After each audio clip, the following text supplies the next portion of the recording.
আল্লাহ এই গরমের ভেতরে যে আপনাদেরকে কোরআনে কারিমের আকর্ষণে বসিয়ে রেখেছেন, না হামজার আকর্ষণে, কোরআনে কারিমের আকর্ষণে যারা বসে আছেন খুশি হয়ে বলেন আলহামদুলিল্লাহ। আজকের এই সময়টুকু কিয়ামতের ময়দানে আল্লাহ যখন হিসাব নেবেন তখন বাইরে রাখবেন। এই সময়ের হিসাব আল্লাহর কাছে দেওয়া লাগবে না, কারণ এর সাথে যার যে সম্পর্ক আছে কোনো কিছুকে আল্লাহ নষ্ট করেন না। যে এর কাছে আসবে ইন্নাহু লাকুরআনুন কারীম, নিশ্চয় এটা সম্মানিত কোরআন। এর কাছে যে আসবে দুনিয়া আখিরাতে তার সম্মান মর্যাদা আল্লাহ দিন যত যাবে বাড়িয়ে দেবে। এটা আমাদের জীবনে একটা নিয়ামত মনে করছি আমরা, নাকি? আল্লাহ পাক বলেন ওয়াইযা তাআযানা রাব্বুকুম লাইন শাকারতুম লাযিদান্নাকুম ওয়া লাইন কাফারতুম ইন্না আযাবি লাশাদীদ। সূরা ইব্রাহিমের 9 নম্বর আয়াত 7 নম্বর আয়াতে আছে। তাফসীর হাক্কানিতে পড়েছি, আল্লাহ পাক বলেন যদি নিয়ামত পাও শুকরিয়া আদায় করো, আমি আল্লাহ অবশ্যই ওটা তোমাদের জীবনে বৃদ্ধি করে দেব, বাড়িয়ে দেব। এই যে লাযিদান্নাকুম এ শব্দের ব্যাখ্যা করতে গিয়ে মুফাসসির লিখেছেন, কেউ যদি নিয়ামত পেয়ে শুকরিয়া আদায় করতে চায় 3টা শর্ত তাকে মানা লাগবে। কয়টা? আমরা অনেকে মনে করি নিয়ামতের শুকরিয়া আদায় মানে টুটি পর্যন্ত খেয়ে একটা ঢেকর তুলে বললাম আলহামদুলিল্লাহ হয়ে গেল। না, এটা একটা বাক্য। কেউ যদি শুকরিয়া আদায় করে লাযিদান্নাকুম লামে তাকিদ নুনে সাকিলা, এত বড় কঠিন শব্দ আল্লাহ দিতেন না, এমনিতে নরমাল শব্দ দিতে পারতেন। নিয়ামত কি এবং এর শুকরিয়া আদায় করলে আল্লাহ যে বাড়িয়ে দেবেন কেন, ব্যাখ্যায় যে 3টা জিনিস পেয়েছি। 1 নম্বরে নিয়ামতের শুকরিয়া আদায়ের মাধ্যম, প্রথম নম্বরে আপনাকে মুখে বলা লাগবে যে হ্যাঁ এটা আমার জীবনে নিয়ামত। এটা কি? এটা বলা লাগবে আপনাকে। 2 নম্বরে এ নিয়ামত পাওয়ার পরে আপনি যে অন্তরের ভেতরে একটা অনির্বচন শোক আপনি অনুভব করবেন, এটা সবাই পায় না। শব্দটা কি বললাম? একটা অনির্বচন শোক আপনি পাবেন। কি এটা? উদাহরণ দিতে গিয়ে তাফসিরে পড়েছি, চিল যখন ছো মারতে আসে পাখিকে, মুরগিকে, হাঁসকে, আমরা দেখি মুরগি আস্তে করে নিজের ডানাটা এভাবে বিছিয়ে ডাউন করে দেয়।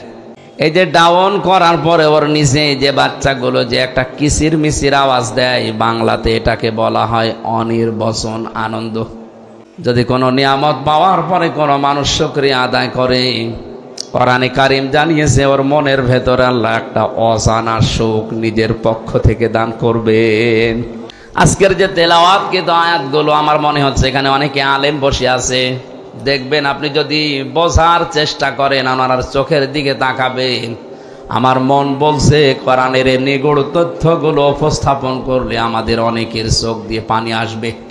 ওয়াইদা সামিউ মা উনজিলা ইলার রাসূলি তারা আ'য়ুনাহুম তাফিদু মিনাদ দামি মিম্মা আরাফু মিনাল হক ইয়াকুলুনা রব্বানা আমান্না ফাকতুবনা মা'আশ শাহিদিন।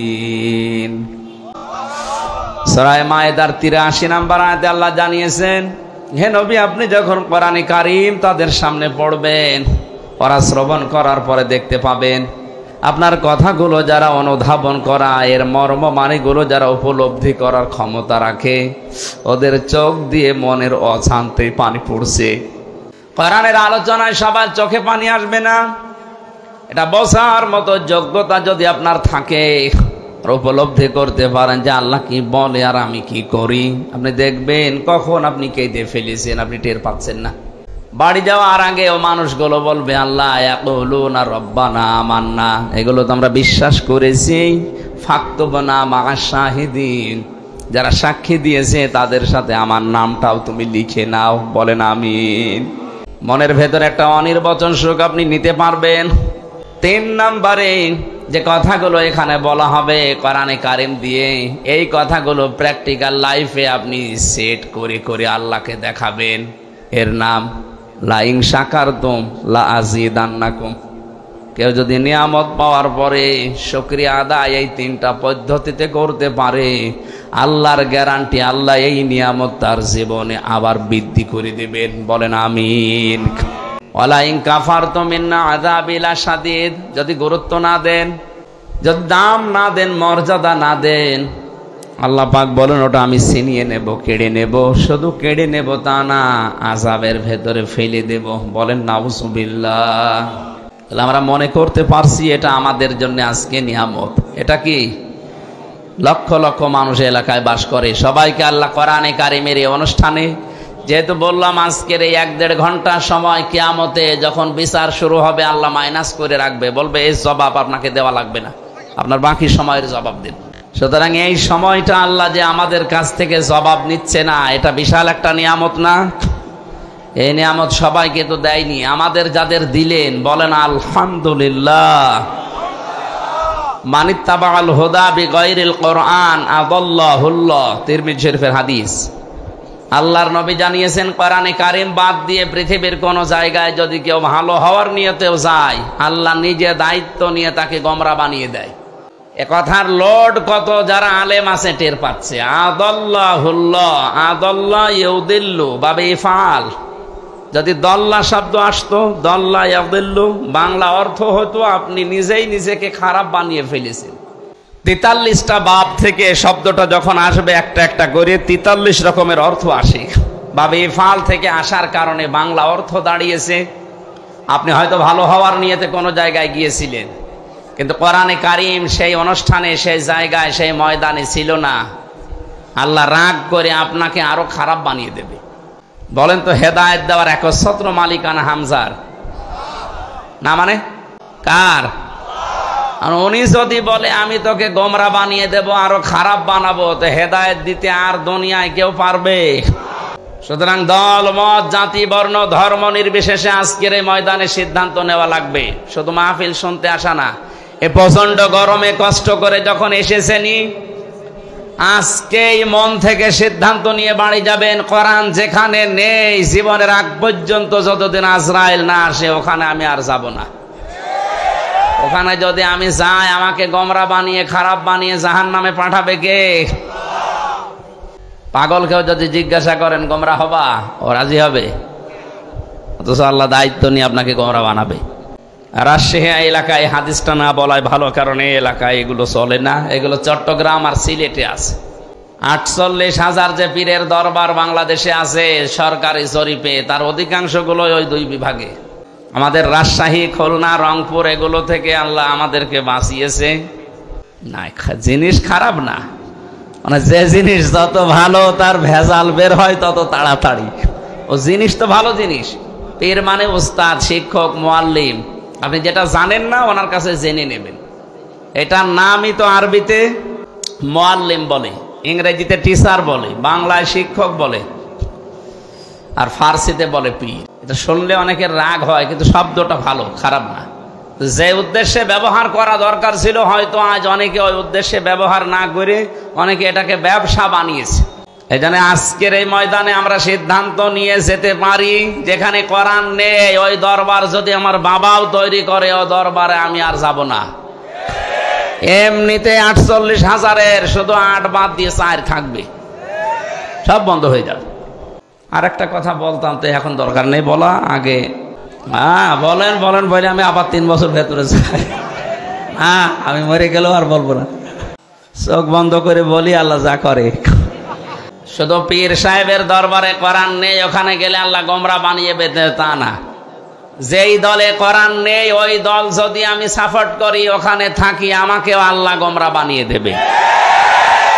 সুতরাং এটা রাজনীতি মনে না করে নিজেকে বাঁচার জন্য আপনাকে বললাম। আমি দেখতে পাচ্ছি কোরআনের আর হাদিসের চোখ লাগিয়ে আপনি জাহান্নামে যাচ্ছেন। আপনি যেন না যান। আপনার নিজের বাবার মতো, ভাইয়ের মতো আমিও আপনাকে ভালোবাসি। নবীর হাদিস দিয়ে সতর্ক করলাম, এখন আপনার বিবেককে যা বলে তাই করেন। যে দলে কোরআন নেই ওই দল যদি আমার বাবাও প্রতিষ্ঠাতা হয়, ও দলে আমি এখন থেকে নেই।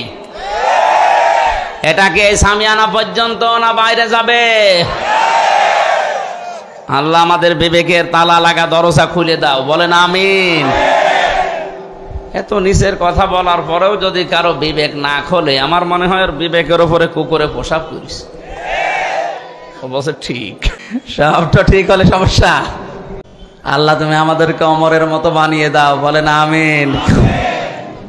দরুদ আর সালাম পড়ছি আমাদের নবী মুহাম্মদুর রাসূলুল্লাহ সাল্লাল্লাহু আলাইহি ওয়াসাল্লামের প্রতি, যারা আনিত আদর্শ পেয়ে আমরা খুশি না বেজার। একটা সূক্ষ্ম কথা বলছি, আমরা যারা ওযু করি, ওযু ভেঙে যায় কয় কারণে বলেন তো? বলেন বলেন।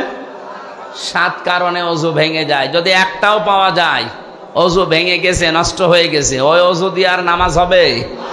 বলেন। এটা যেমন বুঝলেন, নামাজ ভেঙে যায় 19টা কারণে। কয়টা? কেউ যদি নামাজ পড়ে 19টার ভেতরে একটাও পাওয়া যায়, ওই নামাজ আর নামাজ হবে? ও নামাজ পড়াও যা। এই দুইটা বুঝেছেন কিনা আগে বলেন? বুঝেছেন? এটা যেহেতু ক্লাস চলছে আর বেশিরভাগ সব শিক্ষক বসে আছে। বিশ্ববিদ্যালয়ে থাকাকালীন দেখেছি সবচাইতে বেশি ক্লাসে প্রশ্ন করতেন ডক্টর লোকমান স্যার। ওনারা জিজ্ঞাসা করতো ছাত্রদের, এত বেশি প্রশ্ন করেন? বলছে প্রশ্ন করলে ওটা জীবনে ভুলবা না। আমি বারবার আপনাকে প্রশ্ন করছি কারণ আপনার মরণ পর্যন্ত যেন এটা মনে থাকে। নামাজ ভেঙে যায় 19টা কারণে, নিজেই বললেন একটা পাওয়া গেলেও নামাজ আর নামাজ থাকে না। ও নামাজ পড়াও যা, না পড়াও তা। ওযু করলে ওযু ভেঙে যায় 7 কারণে। আমল করলে আমল ভেঙে যায় 2 কারণে। রোজা রাখলে রোজাও ভেঙে যায়। হজ করলে হজও ভেঙে যায়, নষ্ট হয়ে যায়। যত ইবাদত আল্লাহ আমাদেরকে দিয়েছেন আমরা দেখেছি এগুলো ভেঙে যাওয়া, নষ্ট হয়ে যাওয়ার পেছনে কিছু না কিছু কারণ আছে। কথা বলে না কেন? আর ওগুলো যদি ভেঙে যায়, নষ্ট হয়ে যায়, ওটা করাও যা, না করাও তা। যে জিনিস আপনাকে জান্নাতে নিয়ে যাবে তার নাম ঈমান। তার নাম আরো আসতে বলেন। এই ঈমানও ভেঙে যায় 10টা কারণে। এখানে হাজারো মানুষের অনেকেই জানে না ঈমান কয় কারণে ভাঙে। অনেকে ওযু ভেঙে যায় 7 কারণে বলতে পারে, নামাজ ভেঙে যায় 19 কারণে ভেঙে বলতে পারে, অথচ জান্নাতে যাওয়ার জন্য যেটা শর্ত ঈমান, ঈমানও ভেঙে যায়, নষ্ট হয়ে যায় 10 কারণে। ওই একটাও জানে না। কথা বলেন না কেন? ঈমান যদি সত্যিই ভেঙে যায়, আপনার নষ্ট হয়ে যায়, তাহলে ভাঙা ওযু দিয়ে যেমন নামাজ হয় না, ভাঙা ঈমান দিয়ে আপনি জান্নাতে যেতে পারবেন না। আজকের মাহফিলে এই জন্য সতর্ক করছি, ঈমান যেন ভেঙে না যায়, নষ্ট হয়ে না যায়। যে 10টা কারণে ঈমান নষ্ট হয়, ভেঙে যায়, তার 4 নাম্বারটা আমি পড়েছি আজকে। এই যে কিছুক্ষণ আগে যেটা বললাম, বিশ্বনবী মুহাম্মদুর রাসূলুল্লাহ আমাদের একমাত্র আদর্শ, একমাত্র।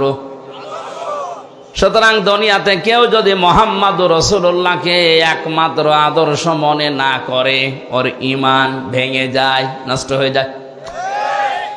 এটা তো আমি বানালাম। কোরআনে কারিমে আল্লাহ জানিয়েছেন ইয়াসিন।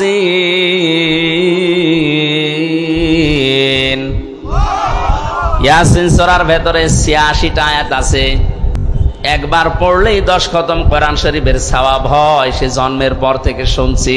তো কেন হয় এটা কোনোদিন চিন্তা করেননি? কেন এর চাইতে বড় সূরা নেই কোরআনে?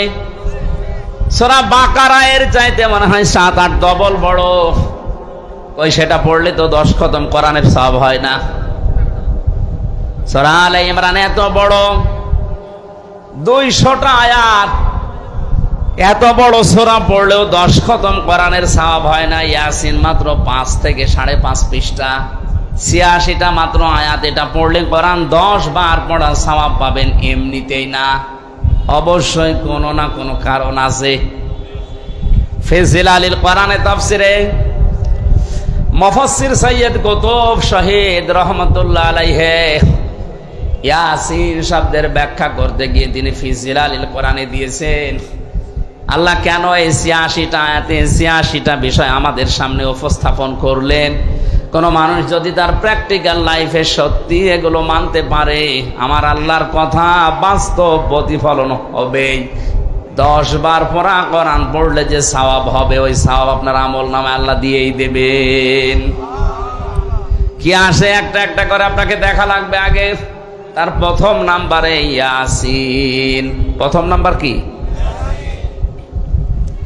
ইয়া মানে হে, সিন মানে সাজ্জেদ। এটা তাফসিরে কাবিরের ভেতরে আছে। সিন শব্দের 5টা ব্যাখ্যা তিনি লিখেছেন আল্লামা ফখরুদ্দিন রাজি রহমাতুল্লাহ আলাইহি। তিনি বলেন সিন দিয়ে আল্লাহ 5টা বিষয় ইঙ্গিত দিয়েছেন। ইয়া হরফে নেদা, হে সিন মানে সাজ্জিদুল আলামিন, সিন মানে সাজ্জিদুল বাশার, সিন মানে সাজ্জিদুল কাউনাইন, সিন মানে সাজ্জিদুল আম্বিয়া, সিন মানে সাজ্জিদুল মুরসালিন। আল্লাহ তাআলা জানাতে চেয়েছেন এই পৃথিবীতে আল্লাহর ঘোষণা দেওয়া একমাত্র নেতা, তার নাম মুহাম্মদুর রাসূলুল্লাহ। এজন্য বিশ্ব নবীকে আল্লাহ ডাক দিয়েছেন হে নেতা। হে বলেন বলেন, হে নেতা। দুনিয়াতে কাউকে আনে আমার ডাকা হয়নি। কোরআনে আল্লাহ 7টা নামে বিশেষ করে নবীজিকে ডাক দিয়েছেন, ইয়াসিন, তহা, মুজাম্মিল, মুদাসসির, আহমদ, মুহাম্মদ আর আব্দুল। তার ভেতরে অন্যতম হচ্ছে ইয়াসিন। আল্লাহর ঘোষণা দেওয়া এই শব্দটা আল্লাহ নিজে ডাক দিচ্ছেন হে নেতা। এটা আপনার জীবনে মেনে নেওয়া ফরজ। এই জন্য যাদের নেতা ঠিক নেই, আপনি রাজনীতি মনে না করে বিবেককে প্রশ্ন করেন, আপনি সব বোঝেন। আর সূরা ইয়াসিন পড়লে 10 খতম কোরআনের সওয়াব হয়, এই ব্যাখ্যা করছি, এতটুকু বোঝেন না। জরিপ পেয়েছিলাম জানুয়ারি মাসে, আমি ডিসেম্বরের 8 তারিখে জেল থেকে বের হয়েছি। জানুয়ারির 1 তারিখে একটা জরিপ পড়েছিলাম, ওখানে লিখেছে বাংলাদেশে 100 জনের মাত্র 15 জন বিশ্ব নবীকে একমাত্র আদর্শ নেতা মেনে চলে, বাকি 85 জন আছে তা না নাই। এই যে ঈমান ভাঙার যে 10টা কারণের 4 নাম্বার কারণ, যেটা যারা বিশ্ব নবীকে আদর্শ মানে না তাদের ঈমান ভেঙে যায়, নষ্ট হয়ে যায়। এই হিসাবে 100 জনের 85 জনের ঈমান আছে না গেছে? তার ভেতরে আমি আপনি মনে হয় নেই। আমরা যেন পড়ে না যাই ওর ভেতরে। এই যে 15 জন আছে এর ভেতরে যেন আমরা থাকতে পারি। আল্লাহ আমাদেরকে কবুল করো, বলেন আমিন। আপনার ঈমানই যদি ভেঙে যায় তা আপনি কি নিয়ে পড়াই করছেন? পৃথিবীর যত বিষয় আছে প্রতিটি বিষয়ের একটা আলাদা আলাদা স্বাদ পাবেন। কেউ যদি ঈমান আনে ঈমানের সে স্বাদ পাবে।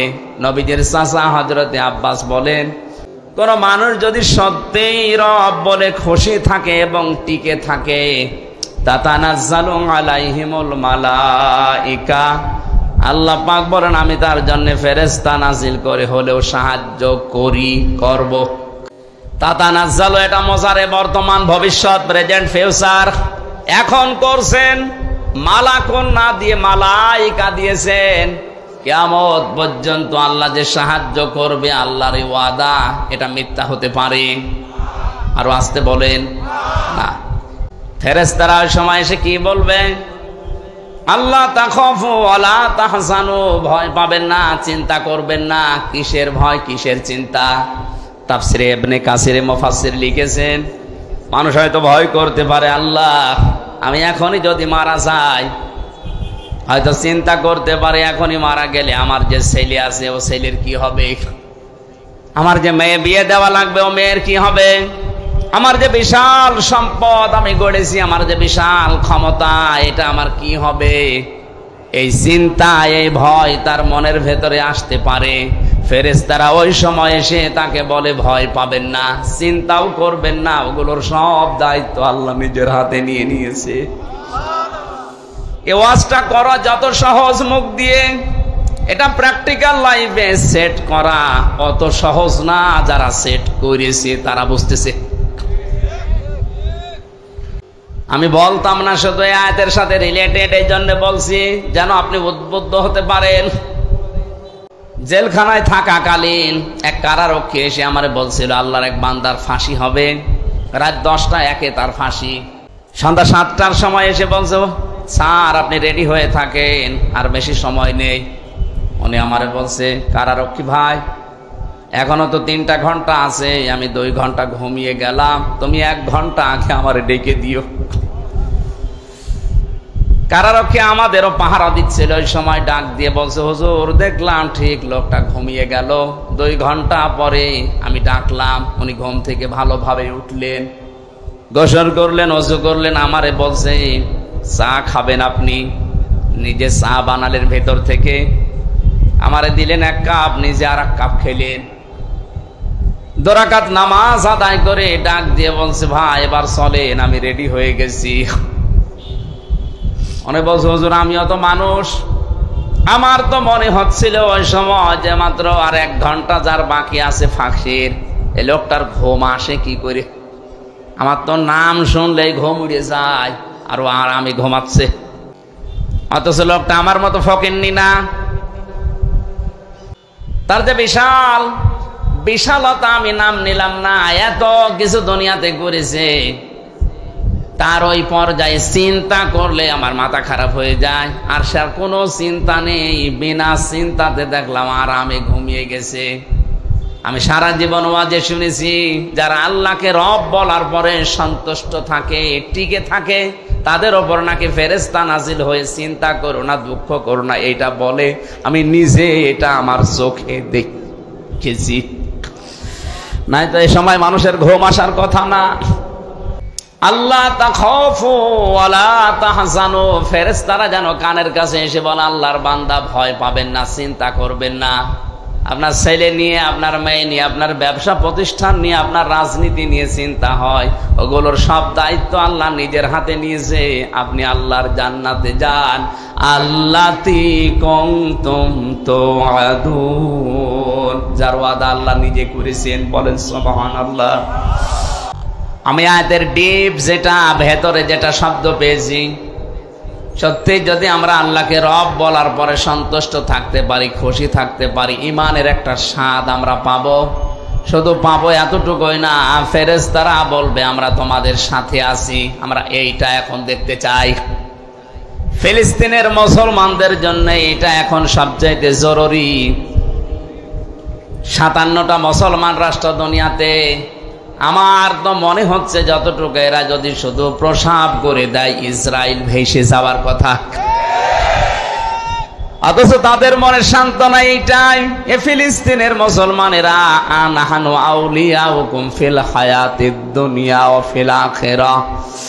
এই আয়াত পড়ার পরে মনে হয় ফেরেশতারা ওদেরকে যেন বলছে, চিন্তা করবেন না, আমরা সাথে আছি।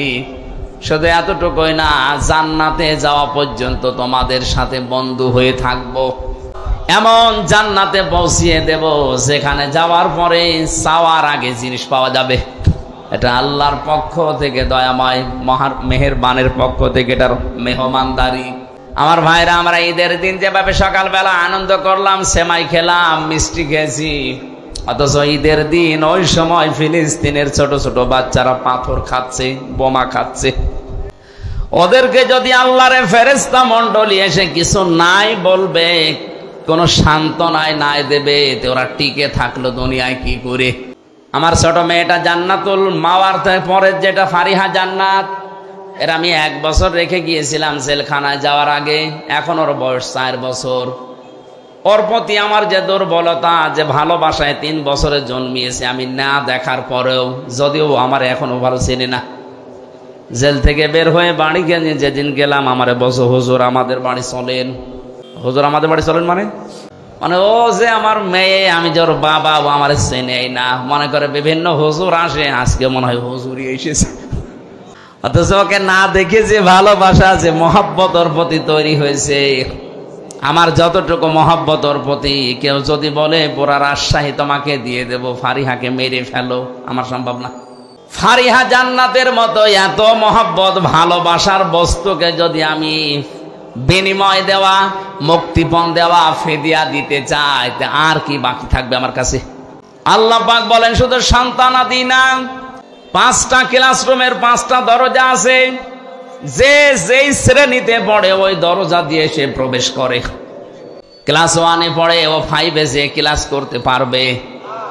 আল্লাহ পাক বলেন, দুনিয়াতে যে যেই ধরনের কাজ করছো, করবা, যে ধরনের অপরাধ করছো, কিয়ামতের দিন ওই দরজা দিয়ে তোমাদের আমি প্রবেশ করাবো।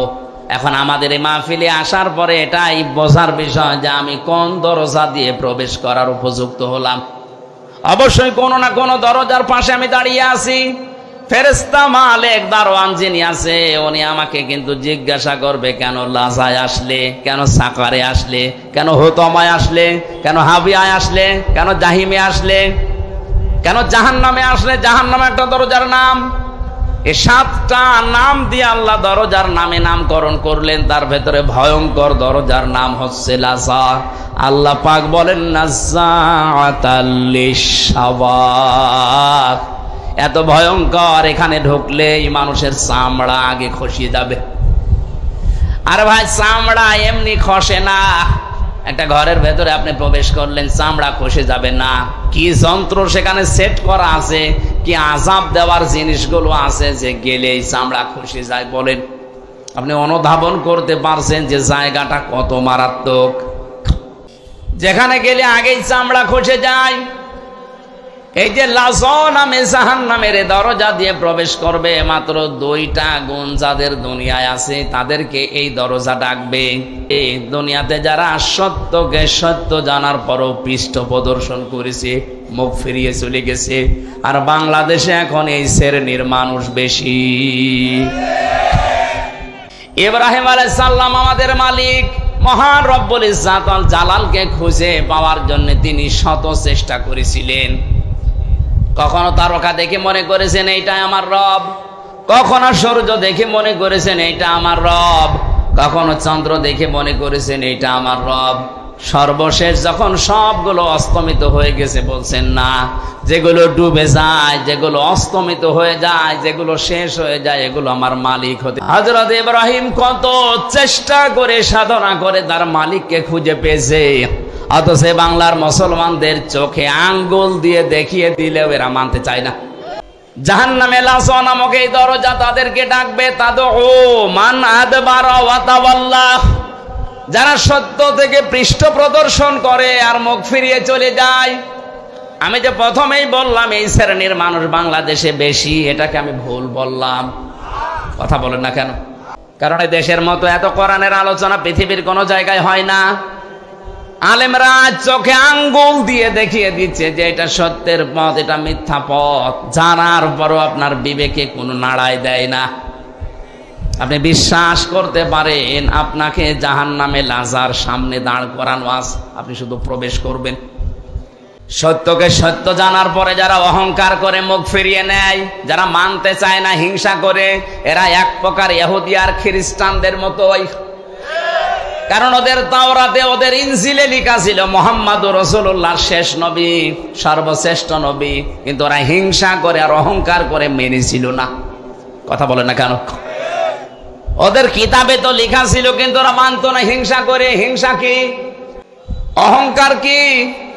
ওরা অহংকার করতো এই কারণে যে আমাদের ভেতরে, আমাদের ইহুদি খ্রিস্টান ধর্মে নবী পাঠাবে, সর্বশেষ নবী না, ও মুসলমানদের ইসলাম ধর্মে পাঠিয়েছে, ওটা আমরা মানি না। আর হিংসা করতো এই যে আর লোক পায়নি আল্লাহ, এই গরিব মানুষ নবী বানিয়েছে। এত টাকাওয়ালা, সম্পদওয়ালা, ক্ষমতাওয়ালা মানুষ আছে, তাদেরকে আল্লাহ চোখে দেখলো না, তোমার মতো গরিব মানুষ চোখে দেখিস, ও মানি না। এই যে সত্যকে কিন্তু জানতো ওরা সত্য, কারণ তাওরাতে আর ইনজিলে মুসা নবী, ঈসা নবীর চাইতে মুহাম্মদুর রাসূলুল্লাহর পরিচয় বেশি ছিল। মুসা নবীর নাম যদি একবার থাকে, মুহাম্মদুর রাসূলুল্লাহর নাম ছিল 900 বার। এতবার থাকার পর ওরা সত্যকে সত্য জানার পরেও মানে নাই। আল্লাহ পাক প্রতিদিন আমাদের এই মুখ দিয়ে কমপক্ষে 17 বার ওদের নামে বরদোয়া বের করায়, গায়রিল মাগদুবি আলাইহিম ওয়ালাদ-দাল্লিন। এখানে যে 2টা জাতির কথা আছে, ইহুদি আর খ্রিস্টান, এরা সত্যকে সত্য জানার পরেও মানে নাই। এজন্য আল্লাহ তাদেরকে ধ্বংস করে দিয়েছেন, তাদেরকে গজব দিয়েছেন, তাদেরকে বরদোয়া দিয়েছেন। আমরাও যদি আর সত্যকে সত্য জানার পরে হিংসা করে, অহংকার করে, আর যে কোনো কায়দায় না মানি, আমাদের বরদোয়া আমাদের বিরুদ্ধে যাবে। প্রতিদিন অন্তত আপনি অন্য নামাজ না পড়লেও ফরজ নামাজ তো পড়েন। ফরজ নামাজ 17 রাকাতে অন্তত এই কথা বলাই লাগে, গায়রিল মাগদুবি আলাইহিম ওয়ালাদ-দাল্লিন। বলেন তো আপনার নিজের বরদোয়া আপনি নিজে পড়বেন? এই জন্য সত্যকে সত্য জানেন। আপনি জানেন আমির হামজা সে কুষ্টিয়া থেকে এসেছে, ওর বাবার কথা বলবে না, ওর দাদার কথা বলবে না, ওর দলের কথাও বলবে না। ও যা বলবে কোরআন থেকে বলবে, ওটা আপনি বিশ্বাসও করেন, জানেনও। কিন্তু এইটার জন্য অহংকার করে হিংসা করে মানেন না, না এ তো আমার বাবার মুরিদ না, ও মানি না, এ তো আমার দলের লোক না, মানি না। আমি মনে হয় বেশি বলে ফেললাম। বাংলাদেশে এই চরিত্রের মানুষ আছে না নেই? আপনি বিশ্বাস করতে পারেন এগুলো এক প্রকার ইহুদি আর খ্রিস্টানদের মতোই। এদেরকে লাজা নামক দরজা ডাকতেছে, আসো। ও জামা ফাআওয়া, 2 নম্বরে যারা মাল সম্পদ জমা করে আর সংরক্ষিত করে রাখে যে এগুলো আমার কাছে স্থায়ীভাবে থাকবে। এই যে মাল, মাল মানে অনেকেই মনে করে যে মরে গেছে আবুল মাল, ওইটা মনে হয়। কিছুদিন আগে যিনি বিদায় নিয়েছে মন্ত্রণালয় থেকে, যিনি অর্থমন্ত্রী ছিলেন সাবেক, কি কামাল, এই মাল নাকি? আবুল মালও না, কামালও না, এ মাল কি? ফি জিলালিল কোরআনে মুফাসসির লিখেছেন, মাল শব্দের ব্যাখ্যায় তিনি 5টা বিষয় তুলে ধরেছেন। যারা এই 5টা বিষয় জমা করে আর বারবার সংরক্ষিত করে রাখার চেষ্টা করে আর মনে করে আমার কাছে থাকবে, ইয়াহসাবু আন্না মালাহু আখলাদা, যারা ধারণা করে এগুলো আমার কাছে স্থায়ীভাবে থাকবে, এগুলো আর হাত ছাড়া হবে না, এই মানুষগুলোকে মহান আল্লাহ হুতমা নামক দরজা দিয়ে প্রবেশ করাবে। বলেন নাউযুবিল্লাহ। আল্লাহ পাক জানিয়েছেন যারা মাল জমা করে, আল্লাযী জামাআ মালা ওয়া আদ্দাদা, আর বারবার গণনা করে, মনে করে আমার কাছে স্থায়ীভাবে মাল থেকে যাবে, এটা সংরক্ষিত করে রাখার চেষ্টা করছে, এদেরকে লাসা এবং হুতামা নামে যে জাহান্নামের দরজা এদেরকে ডাকবে, আসো। এমন কঠিন অবস্থা আল্লাহ দরজার ভেতরে রেখেছেন, নারুল্লাহিল মুকাদা। আল্লাহ পাক বলেন হুতামা নামক জাহান্নামে যে দরজার ভেতরে আগুন আছে, এই আগুন আমি আল্লাহ নিজে জ্বালিয়েছি। বলেন নাউযুবিল্লাহ। দুনিয়ার আগুন কোন জায়গায় লাগলে সে জায়গা পুড়ে যায়, আর হুতামা নামক জাহান্নামে যে আগুন আল্লাহ রেখেছেন, ওই জায়গায় কেউ গেলে আগে তার কলিজা পুড়ে যাবে। আল্লাতি তাত্তালিউ আলাল আফিদা, কলিজা পর্যন্ত আগে পৌঁছাবে, ওটা সারখার হয়ে যাবে আগে। এমন কঠিন মারাত্মক জায়গা মহান রব্বুল ইজ্জাতুল জালাল আমাদের জন্য রেখে দিয়েছেন হুতামা, লাজা। যে 2টা গুণ বললাম, দেখেন তো এ বাংলাদেশে কারোর সাথে মেলে কিনা? যারা সত্যকে জানার পরও পৃষ্ঠ প্রদর্শন করে চলে যায়, মুখ ফিরিয়ে নেয়, আর মাল জমা করে আর বারবার সংরক্ষণ করার চেষ্টা করে। এগুলো আমি মালের 5টা ব্যাখ্যা নবীজি আয়াতের ব্যাখ্যায় জানিয়েছেন, আদ-দুনিয়া কুল্লুহা মাতাউন ওয়া খায়রু মাতাউদ দুনিয়া ইমরাতুস সালিহা, পৃথিবীর সবগুলো সম্পদ মাল, এর ভেতরে উত্তম সম্পদ হচ্ছে আল্লাহওয়ালা নেককার মেয়ে মানুষ। জোরে বলেন সুবহানাল্লাহ। সম্মানিত মা বোন, আমি দেখলাম বহু মা বোনেরা আম গাছতলায় বসে আছেন, বাসতলায় বসে আছেন, নেককার নারী, এগুলো দুনিয়ার শ্রেষ্ঠ সম্পদ। কি এটা? আল্লাহর নবী জানিয়েছেন 4টা গুণ যার ভেতরে আছে তাকে শ্রেষ্ঠ সম্পদ বলা হয়, শ্রেষ্ঠ নারী বলা হয়। 1 নম্বরে যার স্বামী বাইরে থেকে আসলে দুনিয়ার সব কাজ কাম বাদ দিয়ে স্বামীকে খুশি করার জন্য এগিয়ে যায়। 2 নম্বরে স্বামী যেটা পছন্দ করে ওটা যদি জায়েজ হয়, জীবন থাকতে ওইটা মেনে নেয়।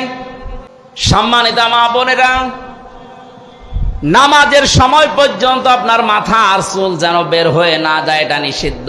নামাজে যদি চুল বের হয়ে যায় নামাজ নষ্ট হয়ে যাবে, নামাজ ভেঙে যাবে। অথচ স্বামীর সামনে যতক্ষণ থাকবেন চুল ছেড়ে দিয়ে থাকবেন, যতক্ষণ চুল ছাড়া দেওয়া থাকবে, যত চুল দেখবে অতগুলো সওয়াব আপনার আমলনামায় লেখা হবে। ওরা চুল ছেড়েও দেয়, উন্মুক্ত করে রাখে, চুল ফলিয়েও রাখে, স্বামী বাদ দিয়ে অন্যের সামনে। কথা বলুন। যারা এসেছেন গাছতলায়, আম গাছতলায়, বাসতলায় বসে আছেন, আপনাদেরকে আমি ভালোবাসি, বাঁচাতে চাই। আপনি যদি সত্যি শ্রেষ্ঠ সম্পদ হতে চান, স্বামী যখন বাইরে থেকে আসবে দুনিয়ার যত গুরুত্বপূর্ণ কাজ থাক সব আপনার জন্য হারাম। এখন কোনো কাজ জায়েজ নেই। স্বামী যাতে খুশি হয় আপনি সেই কাজ করবেন। ও যদি আপনাকে হাতা কাটা ব্লাউজ দেখে মনে করে না এটা আমার ভালোই লাগে, আর ওইভাবে তার সামনে থাকবেন, কোনো অসুবিধা নেই। তাই বলে ওইটা পরে আবার বাইরে যাওয়া যাবে না। স্বামী যেটা পছন্দ করে যদি জায়েজ হয়, বাস্তব জীবনে জীবন থাকতে আপনাকে মানায় লাগবে।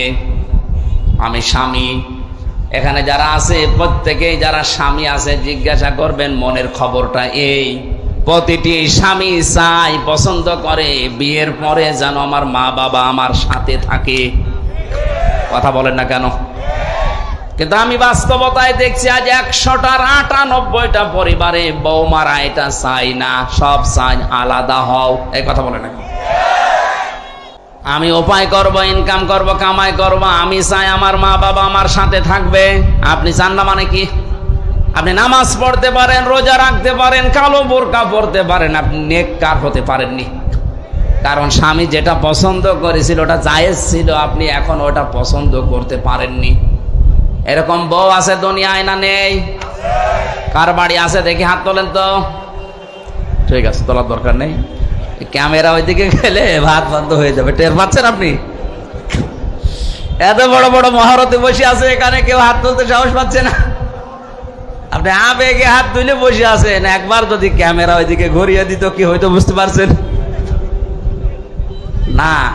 কয়েকদিন আগে আমি সৌদি থেকে এসেছি, ওমরা থেকে। ওখানে সবচেয়ে একটা বেশি ভিডিও দেখতাম বাংলাদেশের চট্টগ্রামের এক জায়গায় 4 ছেলে 2 মেয়ে, এরা 6 ভাই বোন মিলে তার 95 বছরের বয়সের বাবাকে নিজের সম্পদগুলো সব নিজেদের নামে লিখে রাস্তায় ছেড়ে দিয়েছে। নাউজুবিল্লাহ, মানে শুধু নাউজুবিল্লাহ বলে শেষ করে দেবেন হয়ে গেল না। শুধু ওই 6 ভাই বোনের দোষ না, ওই বাবারও দোষ আছে। বলেন, এই 6টা ভাই বোন জানেই না যে বাবা কি জিনিস।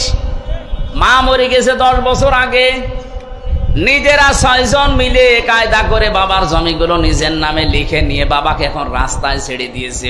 বেটার বয়স 95 বছর, ও পড়বে রাস্তায়, মরবে ডেনে পড়ে, সারা জীবন কুকুরের খাবার হবে। সেতো নাউজুবিল্লাহ যারা বললেন না, আমি নাউজুবিল্লাহ বলতে চাই না, এখানে দোষ এই বাবাটার আছে।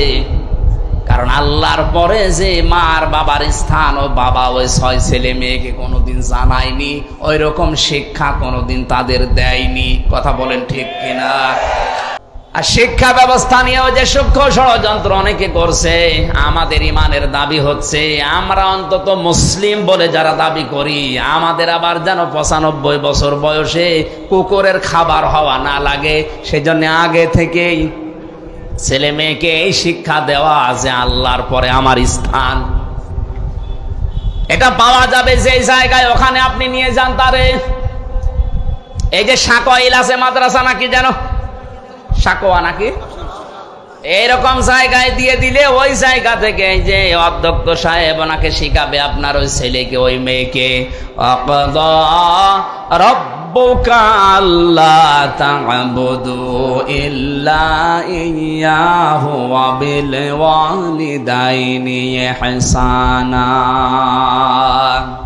আল্লাহ পাক বলেন আমি রায় দিয়েছি, ঘোষণা দিয়েছি, সিদ্ধান্ত নিয়েছি, ফায়সালা করে দিয়েছি যে আমার ছাড়া আর কারো ইবাদত করা যাবে না, আর আমার পরে সবচাইতে বড় স্থান তোমার মা বাবার। তাদের সেবা করো, তাদের খেদমত করো, তাদের প্রতি ইহসান করো। ব্যাখ্যায় মুফাসসির লিখেছেন কোন সন্তান যদি মা বাবার জন্য ব্যবহারিক কোন জিনিসও কিনে দেয়, ওটা যেন সে আল্লাহর রাস্তায় সাদকা করলো। সুবহানাল্লাহ বলতে পারেন না? মায়ের একটা স্যান্ডেল দরকার, আপনি যদি স্যান্ডেলটা মাকে কিনে দেন, বাবার একটা স্যান্ডেল দরকার যদি কিনে দেন, ও যদিও দুনিয়ার কাছে ব্যবহার করবে, আপনার দ্বারা মনে হবে আপনি আল্লাহর রাস্তায় এই 100 টাকা দান করে এসেছেন। বাংলার হাজারো মানুষ এই বিষয়টা না জানে আজ যে সমস্ত জায়গায় টাকা পয়সা গুলো সম্পদ গুলো খরচ করছেন, না জেনে না বুঝে, এটা রেকর্ড হচ্ছে, কালকেই তামাম দুনিয়ায় ছড়াবে। প্রত্যেককে আহ্বান জানাচ্ছি, আল্লাহর পরে যাদের স্থান তারা কিন্তু আমার ঘরে। কথা বলেন না কেন? আল্লাহর পরে যার স্থান তারা আমার ঘরে, না বরিশালে, না চট্টগ্রামে, না সিলেটে। কোথায় দৌড়াচ্ছেন আপনি? একবারে চট্টগ্রাম চলে যাচ্ছেন, এখান থেকে 700 কিলোমিটার। একবারও চিন্তা করেন না এখানে 7 গজ দূরে যিনি বসে আছে তার নাম আল্লাহ আমার আল্লাহর পরে দিয়েছেন। ওই 6টা ছেলে মেয়ে যদি সত্যি জানতো যে আল্লাহর পরে স্থান আমার এই বুড়ো বাবার, 6 ভাই বোন মিলে জিনের জমি জায়গাগুলো কায়দা করে লিখে এই মুরব্বী বয়সে রাস্তায় ছেড়ে দিত না। এখানে 2টা কারণ আছে। এদেরকে তো শিক্ষা দেয়নি, এই শিক্ষাটা 1। 2 নাম্বারে এদের যাদের সংসার আছে, এই সংসারে যে মহিলাগুলো আছে এরা এদেরকে বাধ্য করেছে, বুড়োকে বের করে দাও। সম্মানিতা মা বোনেরা, আপনার শ্বশুর শাশুড়ির খেদমত করা, সেবা করা আপনার জন্য ফরজ না। ওই সন্তানের জন্য তার মা বাবার সেবা করা, খেদমত করা, খরচ করা ফরজ। কিন্তু আপনার প্রলোভনে পড়ে আপনার কথাবার্তার, আপনার আচরণে যদিও বাধ্য হয় তার মা বাবার সাথে খারাপ আচরণ করতে, এর ভাগীদার আপনিও। বাংলাদেশে এরকম বেটার বউ আছে না নেই? এরকম পুত্রবধূ নেই? আপনি মনে করছেন আমি তো নামাজ পড়ি, রোজা রাখি, কালো বোরকা পরি। আমি তো আবার বলছি, আজ হাজারো পরিবারে সন্তানটা তার মা বাবার সাথে ভালো আচরণ করা, তাদের খোঁজ খবর নেওয়া, তাদের পেছনে যে খরচ করার দায়িত্ব এটা পালন করতে 100 ভাগ পারে না। এর পেছনে দায়ী ওই বৌমা।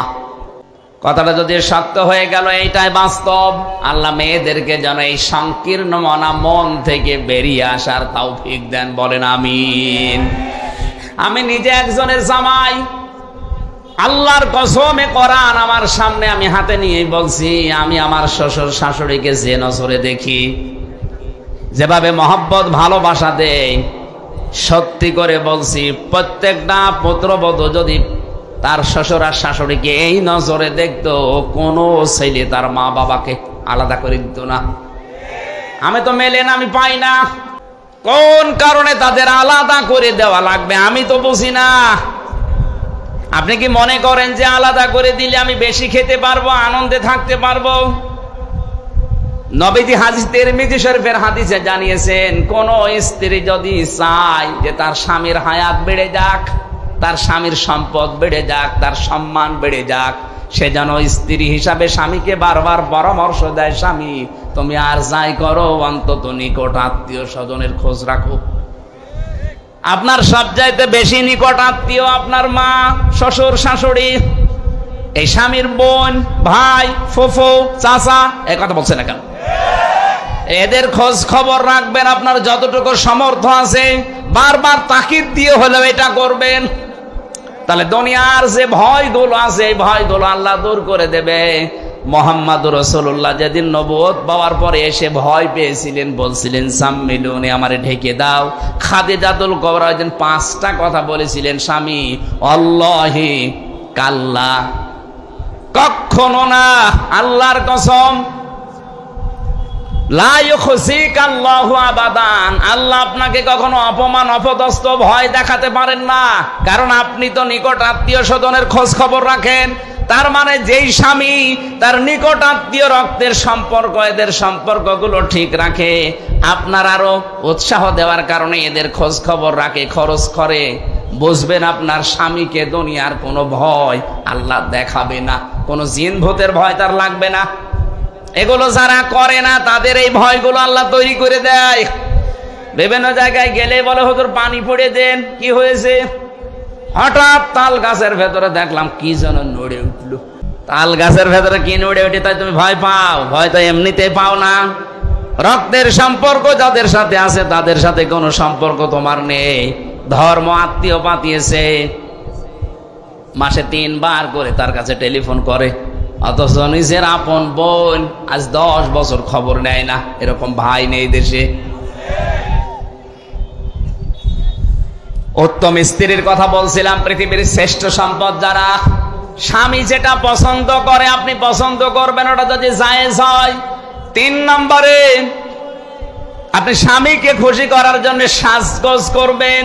4 নম্বরে স্বামীর সম্পদ এবং তার সন্তানদেরকে আপনি ইসলামের পথে চালানোর জন্য চেষ্টা চালাবেন, দেখে শুনে রাখবেন। এই 4টা গুণ যেই মহিলার ভেতরে আছে, আল্লাহর নবী জানিয়েছেন 8টা দরজা আল্লাহ খুলে রাখবে জান্নাতের, যে দরজা দিয়েও প্রবেশ করবে কেউ নিষেধ করবে না, বলেন আমিন। দুনিয়ার শ্রেষ্ঠ সম্পদের 1 নম্বরে মালের যে পরিচয় পেয়েছি, এটা নেককার নারী। 2 নম্বরে মালের পরিচয় আছে, মাল মানে ক্ষমতার চেয়ার, মার মানে এসিআরকে যারা পেয়েছেন আর মনে করছেন এটা সংরক্ষণ করে রাখবো, স্থায়ী করে রাখবো, এ আর কোনোদিন আমার কাছে হারাবে না, আপনি প্রস্তুত নেন, প্রস্তুতি নেন। আপনাকে লাসা নামক দরজা ডাকতেছে। যারা জমা করে, এগুলো মাল জমা করে আর সংরক্ষণ করে রাখার চেষ্টা করে, পৃথিবীর কোনো কিছুই আপনার কাছে স্থায়ী না। এখন চোখ বন্ধ হয়ে গেলে এসিআর পর্যন্ত আপনার বিরুদ্ধে দাঁড়াবে। কথা বলেন ঠিক কিনা? সুতরাং এই ধান্দায় যারা আছেন, এই ভুল ধারণায় যারা আছেন, তারা থামেন। এটা রেকর্ড হয়ে আজ ওদের কানেও যাবে। যারা আজ ক্ষমতার চেয়ার এক জায়গায় পেয়ে মনে করছেন আর কোনোদিন হারাবে না, আপনি ভুল পথে আছেন। এটাকে সংরক্ষণ করার জন্য যারা উঠে পড়ে লেগেছেন, যেটা স্থায়ী করবই, এটা পারা যাবে না। আপনাকে লাসা নামক দরজা ডাকতেছে।